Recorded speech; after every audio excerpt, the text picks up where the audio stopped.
इसके ऊपर पर्दा डालते हुए ये बोल रहे हैं कि कैंडिडेट को आजमाने के लिए हम पैसे मांग रहे थे कि इलेक्शन है, आपकी इतनी ताकत नहीं है तो आप इलेक्शन कैसा लड़ेंगे, वो पैसा हम आप पे ही खर्च करने वाले थे। तो ये सरासर गलत बात है, क्योंकि किसी ने 2 लाख रुपए दिए, किसी ने 1 लाख रुपए दिया है, किसी ने 5 दिया है, किसी ने 25 दिया है। लास्ट में जिसने जो दिया इन लोगों ने सब बटोर दिया। तो अगर तुम एक कैंडिडेट को आजमाने के लिए पैसे मांग रहे थे तो तुम लाख रुपए वो कैंडिडेट जब दे रहा है तो तुम उसको लाख रुपए में कैसे आजमा रहे हो जब वो इलेक्शन लड़ रहा है। यहाँ तक के बात अपने समझ में आती है कि चलो 25 लाख रुपए 20 लाख रुपए इन लोग डिपॉजिट बोल रहे थे या कुछ ऐसा अगर रहती, ये बात में अगर सच्चाई होती तो जो कैंडिडेट तुमको लाख रुपए देने की खाली बात कर रहा है कि मैं लाख रुपए दे सकता हूँ, उससे ज़्यादा नहीं दे सकता, तो उस कैंडिडेट को तुमको काट लेना चाहिए था कि तुम्हारी ताकत नहीं है, हमने तुमको आजमा लिया है, तुम्हारे पास में लाख रुपए ही है, तुम हट जाओ। लेकिन इन लोग ने ऐसा नहीं किया, प्रेशराइज था वो कैंडिडेट के ऊपर, तो उनसे लाख रुपए ले लिए खाली। और जो लोगों ने 20 लाख दिया 20 लाख ले लिया, किसी ने 5 लाख दिया 5 लाख ले लिया। मुझे और 20 लाख देने के लिए प्रेशराइज भी किया गया था। मेरे पास में सब ऑडियो क्लिप है, मैंने मेरे मोबाइल से बात किया हूँ। अगर कोई इस बात पे टीका ये करने आएगा तो मैं, मेरे पास में जो डॉक्यूमेंट्स है, जो मेरे पास में रिकॉर्डिंग है, मैं नाम के साथ उनका सब कुछ जो है वो खोल करके सामने रख दूँगा। तो आपके साथ मतलब ब्लैकमेलिंग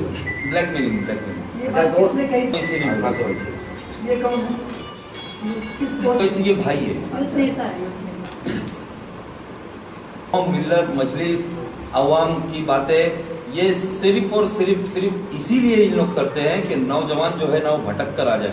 मैं तुमको ये सच बोलता हूँ, मैं किसी दबाव में या किसी भी ये मन दुखने की वजह से नहीं बोल रहा हूँ, मैं अल्लाह ताला की गवाही देता हूँ। ये सरासर एकदम बेवकूफ़ बना रहे, सिर्फ नौजवानों को ये कौम मिल्लत की बात करते, जज्बा दिलाते, जज्बात में लाते और उन लोगों को यूज़ करते। नौजवान उम्र के काम धंधा छोड़ करके मजलिस एम करके अपना वक्त पूरा ज़ाया कर रहे हैं।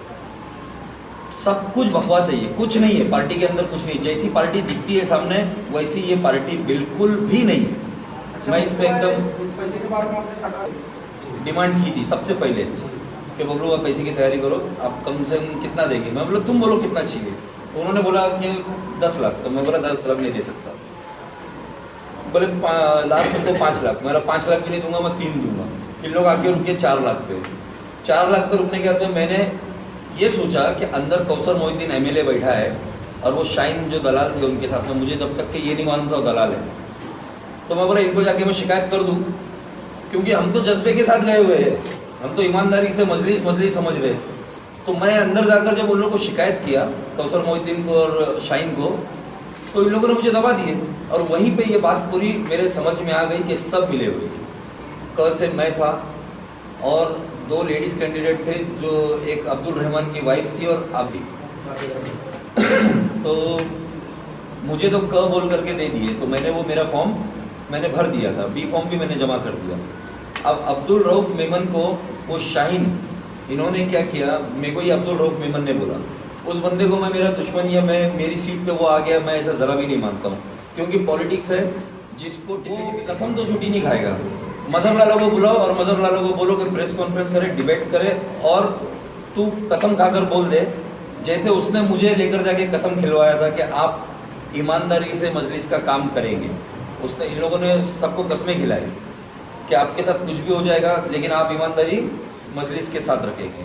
तो मैंने यही कसम खाया था कि जब तक मेरे साथ में ईमानदारी चलेंगे तो मैं ईमानदारी से ही रहूँगा।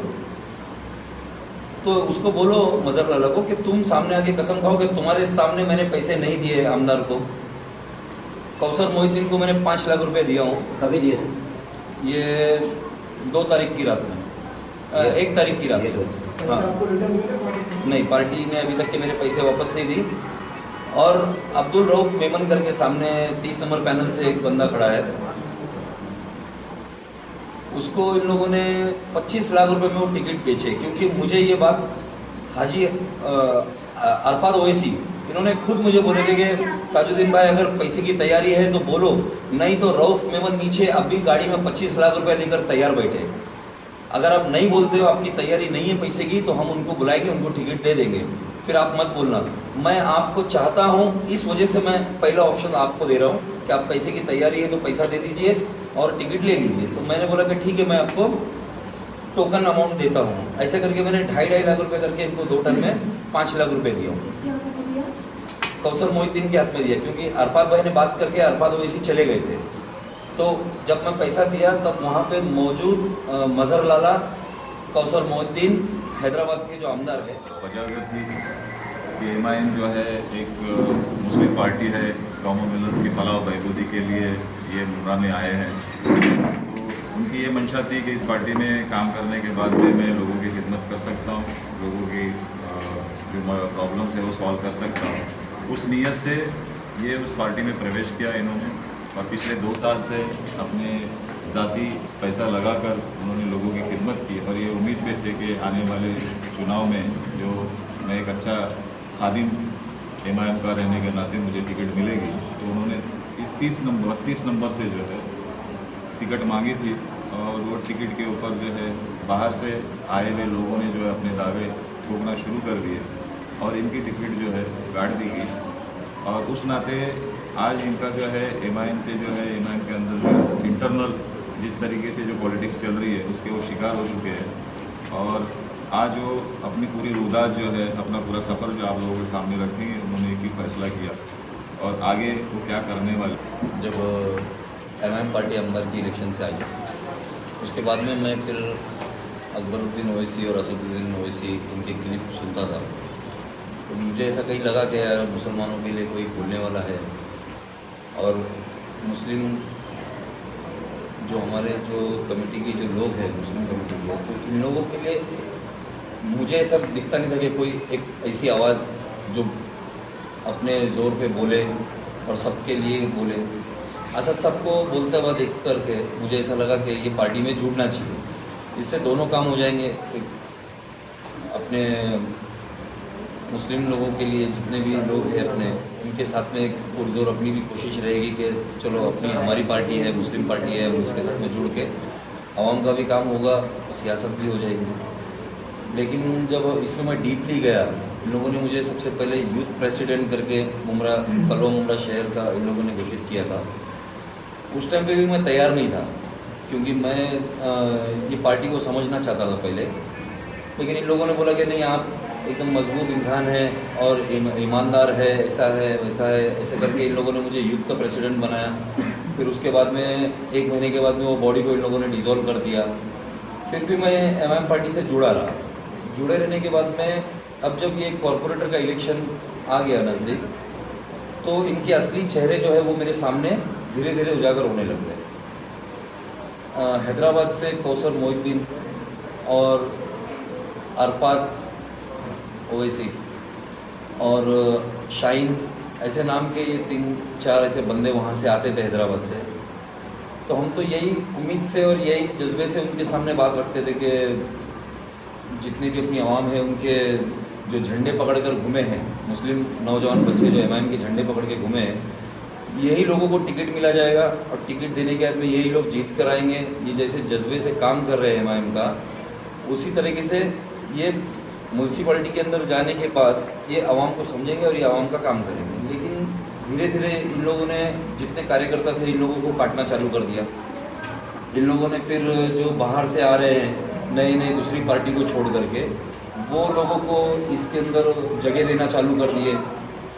फिर यहाँ तक कि जब हम लोगों ने बहस की इस बात को लेकर के आला कमान से कि भाई ऐसा क्यों हो रहा है, ये तो मजलिस कौम मिल्लत की आप लोग बात करते थे, आज ऐसा क्यों हो रहा है कि बाहर से दूसरी पार्टी छोड़ करके लोग आ रहे हैं, उनको आप अचानक में कैंडिडेट घोषित कर रहे हैं। जो लोगों ने एमआईएम का झंडा पकड़ के जो एमआईएम को मुमरा के अंदर जिंदा किए, वो बच्चे कहाँ जाएंगे, वो नौजवान कहाँ जाएंगे। तो उन लोगों का सीधा सीधा यही जवाब था कि जज्बाती लोग पार्टी में चाहिए, लेकिन झंडे पकड़ने के लिए चाहिए, एज ए कैंडिडेट नहीं चाहिए। कैंडिडेट हमको चाहिए तो वो पैसे वाले होने चाहिए, जो 25-1 लाख रुपए टिकट के लिए दे, फिर उसके अलावा वो इलेक्शन में खर्च करे। ऐसे चेहरे उन लोगों को चाहिए थे। तो मुमरा के कुछ लोग तो है ही, बैठे ही है, यहाँ से फोड़ो यहाँ डालो, वहाँ से फोड़ो यहाँ लाओ।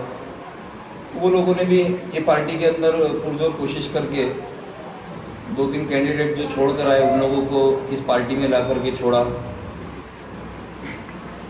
मुझे जब ये पैनल नंबर 32 से मैंने टिकट मांगा था, ये पैनल नंबर 32 है जहाँ हम बैठे हैं, यहाँ मैं रहता हूँ, ये मैं यहाँ पे कम से कम एक 25 साल से मैं रह रहा हूँ।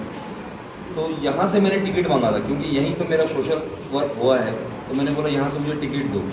तो ये लोग मुझे सीधा सीधा नहीं काट रहे थे, ये लोग मुझे बोले कि नहीं यहाँ से नहीं मिलेगा, यहाँ से महेंद्र कुमुरलेकर जो सेना में थे या राष्ट्रवादी में थे वो पार्टी छोड़ करके इसमें आए हैं, उनको टिकट जा रही है, तो आप मजलिस के लिए ऐसा करो कि आप 33 नंबर से लड़ो। अब 33 नंबर यहाँ से आता है रशीद कंपाउंड में, मैं जब रहता यहाँ हूँ तो रशीद कंपाउंड में मुझे कौन पहचानेगा।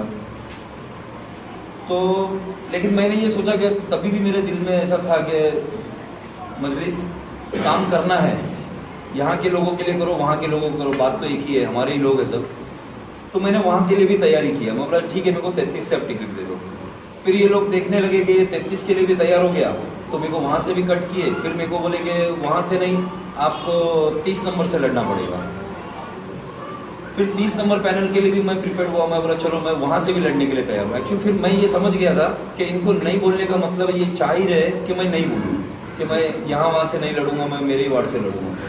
लेकिन हर चीज़ में जब मैं तैयार रहा, फिर मुझे बोला गया कि आपको टिकट नहीं मिलेगा, लेडीज़ की एक जगह खाली है, आप एक लेडीज़ कैंडिडेट दो। तो मैं उसके लिए भी तैयार हो गया, मैं बोला ठीक है मैं एक लेडीज़ कैंडिडेट भी दे देता हूँ। तो घुमा फिरा के बाद में ऐसा हो गया कि नहीं नहीं लेडीज़ नहीं, अब तुम ही लड़ो। फिर बाद में इन लोगों ने दूसरे को डबल बी फॉर्म दिया। 30 नंबर से जब मैं तैयार हुआ, मेरे से 5 लाख रुपए ले करके मुझे टिकट दिया गया। और ये मैं बात हवे में नहीं बोल रहा हूँ, पार्टी में आज मैं पार्टी से शिकायत कर रहा हूँ इसलिए नहीं बोल रहा हूँ।